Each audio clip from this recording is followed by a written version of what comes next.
নমস্কার বন্ধুরা, আজকে আমি যে বইটার কথা বলবো সেটা একটা একটা 13 বছরের মেয়ের বলা যেতে পারে যে autobiography, the diary of a young girl. দ্বিতীয় বিশ্বযুদ্ধের পরিস্থিতিতে লেখা এবং তার নিজস্ব দৃষ্টিভঙ্গিতে লেখা। কোনোদিন সে হয়তো ভাবেনি যে তার এই ডায়েরিটা প্রকাশ হবে।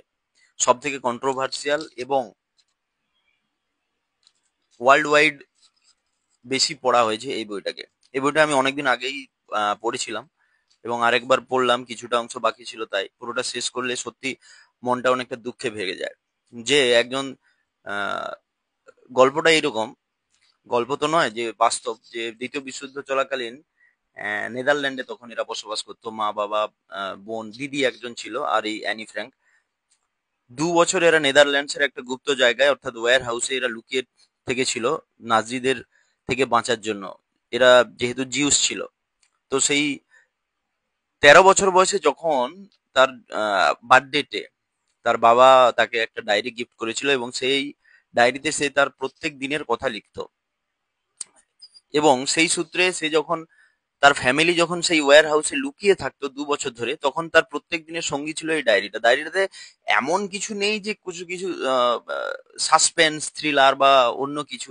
সেখানে তার ডে টু ডে জীবনের কাহিনী লেখা ছিল, কেমন তার ফিলিংস হচ্ছিল সেই ওয়্যার হাউসে 2 বছর থাকাকালীন, এবং কিভাবে একটা 13 বছরের যাকে বলে বাচ্চা মেয়ে থেকে 2 বছর সেখানে থাকার পর তার মানে 15 বছর বয়সে গিয়ে তার কিভাবে দৃষ্টিভঙ্গি চেঞ্জ হয়েছে, পলিটিক্যাল ভিউ চেঞ্জ হয়েছে, কিভাবে সে দুনিয়াটাকে দেখছে, সেগুলোও ধীরে ধীরে এক্সপ্লোর করতে শুরু করে এই বইয়ের মাধ্যমে।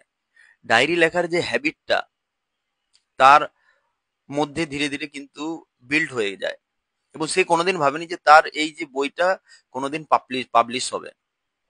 তারপরে 2 বছর পরে সেখানে থাকার উম, পর নাজিরা কিন্তু, হিটলারের নাজি বাহিনী কিন্তু তাদের পুরো ফ্যামিলিকে ধরে নেয়। তারপরে তার বাবাকে অন্য ক্যাম্পে নিয়ে যায়, তার মা আর বোনকে, আর তাকে আরেকটা ক্যাম্পে নিয়ে যায়। এইভাবে করতে করতে 2 বছর পর অর্থাৎ 1945 সালে একটা রোগে মারা যায় কিন্তু অ্যানি ফ্র্যাঙ্ক।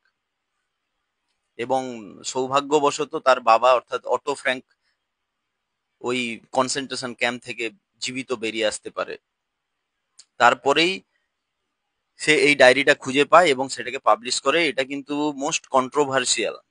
আমি রেকমেন্ড করব এই বইটাকে পড়ার জন্য, যে একজন টিনেজার মেয়ের যে অভিজ্ঞতা কিরকম হতে পারে সেই বিষয়ে। খুব ভালো বই।